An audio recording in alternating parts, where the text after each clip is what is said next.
Hello बच्चों, let's read the question. Question says late S is equal to S1 intersection S2 intersection S3 where S1 is equal to Z belongs to C such that mod of Z is less than 4. S2 is equal to Z belongs to C such that imaginary part of Z minus 1 plus square root 3 iota divided by 1 minus square root 3 iota is strictly greater than 0. S3 is Z belongs to C such that real part of Z is greater than 0. Area of S is equal to option A is 10 pi by 3, option B is 20 pi by 3, option C is 16 pi by 3 and option D is 32 pi by 3. First we see the key concept. देखिए z कोई भी complex number है तो वो मान लीजिए मैंने z को लिया x प्लस आयोटा y, तो यहाँ x क्या है, रियल पार्ट ऑफ z और y क्या है, इमेजनरी पार्ट ऑफ z. जो आयोटा का कोफिशिएंट होता है वो हमारा इमेजनरी पार्ट बनता है.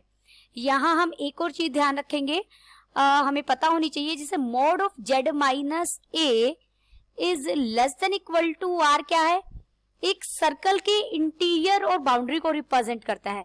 अगर सिर्फ यहाँ इनइक्वालिटी की जगह mod of z minus A is equal to R होता तो ये सर्कल की इक्वेशन बनती, जहां a क्या है इसका सेंटर और r क्या है रेडियस, और लेस देन इक्वल टू हो तो सर्कल का इंटीरियर पार्ट और बाउंड्री को इंक्लूड करता है. सबसे पहले हम हमारा रीजन देखेंगे. देखिए S1 क्या दिया गया है, S1 Z belongs to C, यानी वो कॉम्प्लेक्स नंबर सच डेट जिनके लिए mode Z is less than 4. तो साथ ये क्या बनेगा, ये एक सर्कल को रिप्रेजेंट करेगा. Mode Z is less than 4. देखिए यहाँ Z की जगह रख दीजिए आप x plus iota y, less than 4 आ जाएगा. मोड ऑफ Z का मतलब क्या है, square root of x square plus y square is less than 4. और इसे मैं क्या लिख सकती हूँ, X square plus Y square is less than 16. यानी एक ऐसा circle with centre 0 0 and radius is equal to 4. तो इस सर्कल के इंटीरियर में जो जेड आएंगे उसके उन सब की कलेक्शन को हमने S1 कहा है. अब S2 देखते हैं. S2 हमें क्या दिया गया है, S2 Z belongs to C such that Z minus 1 plus square root 3 iota divided by 1 minus square root 3 iota. और इस नंबर के इमेजनरी पार्ट की बात है, वो कैसा होना चाहिए, ग्रेटर देन 0. पहले तो देखते हैं ये नंबर क्या बनेगा, इसे सॉल्व करते हैं. तो मैं यहां लिखती हूं इमेजनरी पार्ट ऑफ किसका, z को मैंने रख दिया x plus iota y, minus 1 था साथ में और प्लस आयोटा स्क्वायर रूट 3 था, और डिनोमिनेटर में क्या था हमारे पास 1 माइनस आयोटा स्क्वायर रूट 3. इसका जो इमेजनरी पार्ट है वो कैसा होना चाहिए, ग्रेटर देन 0. अब देखिए इसे हम सिंप्लीफाई करेंगे. इमेजनरी पार्ट ऑफ, अब न्यूमरेटर में मैंने x माइनस 1 को एक साथ लिखा, रियल पार्ट है. इमेजनरी पार्ट क्या बनेगा, आयोटा अगर हम बाहर ले लें तो y प्लस स्क्वायर रूट 3 बन जाएगा, whole divided by 1 minus iota square root 3. अब मैं इसे रेशनलाइज भी कर रही हूँ, रेशनलाइजिंग बाय डिनोमिनेटर करेंगे तो 1 प्लस आयोटा स्क्वायर रूट 3 से मल्टीप्लाई और 1 प्लस आयोटा स्क्वायर रूट 3 से डिवाइड करेंगे. This is greater than 0. Imaginary part of, हम इसे सोल्व करेंगे. पहले देखते हैं ये क्या बन जाएगा. ये ऊपर न्यूमरेटर में होगा x minus 1 plus iota times of y, iota into y plus square root 3 और plus x minus 1 into iota को मैंने आगे लिखा और स्क्वायर रूट 3 है, और real part iota square minus हो जाएगा, साथ में आएगा y plus square root 3 into square root 3. मैंने न्यूमरेटर में मल्टीप्लीकेशन कर दी साथ में ही, और डिनोमिनेटर बन जाएगा, डिनोमिनेटर में फॉर्मूला बनेगा a plus B into A minus B, A square यानी 1 minus B square, minus B square minus 3 बनेगा, तो जिसे मैंने प्लस 3 ही लिख लिया। This is greater than 0। अब मुझे इसका क्या चाहिए, इमेजनरी पार्ट। इमेजनरी पार्ट तो इन दोनों के एडिशन से मिलेगा, देयरफॉर मैं सीधा इमेजनरी पार्ट लिख रही हूं। इमेजनरी पार्ट क्या हो जाएगा हमारा, square root 3 X minus 1 plus Y plus square root 3 by 4 is greater than 0। देखिए x माइनस 1 के साथ स्क्वायर रूट 3 आएगा और y प्लस स्क्वायर रूट 3 यही बना है। देयरफॉर ये क्या बन जाएगा, square root 3 x plus y is greater than 0। यानी जो ये एक लाइन ड्रॉ होगी, एक ये लाइन जो आर्गन प्लेन है उसे कितने पार्ट्स में डिवाइड करेगी, 2 पार्ट्स में डिवाइड करेगी। जो ग्रेटर देन 0 वाला पार्ट होगा वो रीजन हमारा क्या है, उसके अंदर जो पॉइंट है उनकी कलेक्शन हमारी क्या है, S2 है। अब हम S3 पर बात करेंगे। S3 मुझे क्या दिया गया है, Z belongs to C such that real part of Z is greater than 0। Real part of Z तो हमारा क्या होता है, X, यानी X कैसा हो, ग्रेटर देन 0 हो। और S रीजन लिया गया है S1 intersection S2 intersection S3। तो सबसे पहले हम ज्योमेट्रिकली देखेंगे कि ये रीजन बना कौन सा।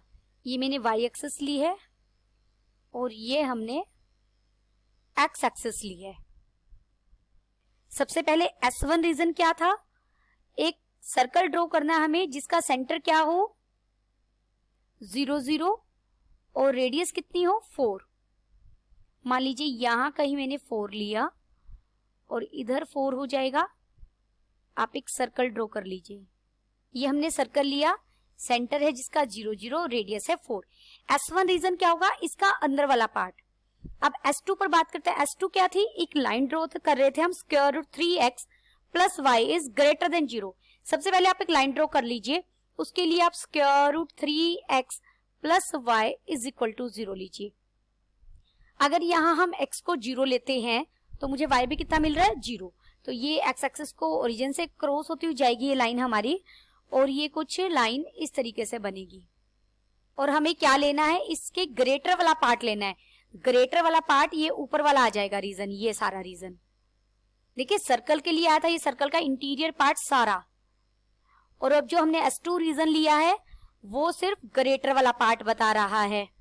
और अब हम S3 रीजन बनाएंगे, उसमें क्या है, x ग्रेटर देन 0, यानी जो आपकी ये एक्सिस है y एक्सिस, इसके राइट वाला पार्ट आएगा सारा, ये वाला पार्ट आ जाएगा।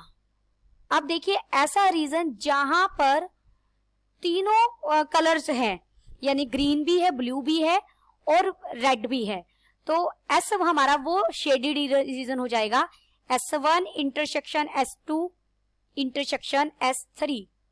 जहां तीनों रीजन, देखिए इस ये वाला रीजन आएगा, यहां तीनों हैं, देखिए इसमें तीनों हैं, और ये जो मैंने अब शेडेड रीजन किया है जो येलो से, वो हमारा S है, क्योंकि इतने पार्ट में आपके तीनों कलर्स हैं या तीनों रीजन्स को इंक्लूड कर रहा है। तो ये हमारा रिक्वायर्ड रीजन है। अब यहाँ हमें इसका एरिया फाइंड आउट करना है।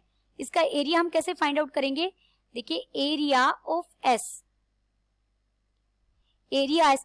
अगर आप इतने पार्ट पर ध्यान दें, सिर्फ जो इतना पार्ट है ये सर्कल का 1/4 पार्ट है, पूरे सर्कल का एरिया क्या होगा, पाई आर स्क्वायर, जहां आर कितना है 4, उसका 1/4 करना है तो पाई आर स्क्वायर बाय 4 हो जाएगा।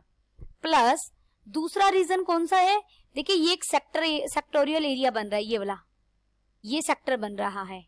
अब देखिए ये जो सेक्टर का एरिया हम कैसे फाइंड आउट कर सकते हैं, आपको ये थीटा पता होना चाहिए, उसके लिए हम ये थीटा फाइंड आउट करेंगे। अगर हमें ये थीटा मिल जाए तो हम ये पॉइंट हमारा क्या है 4,0, और ये लाइन जो इक्वेशन है उस किसकी है, square root 3x plus Y is equal to 0।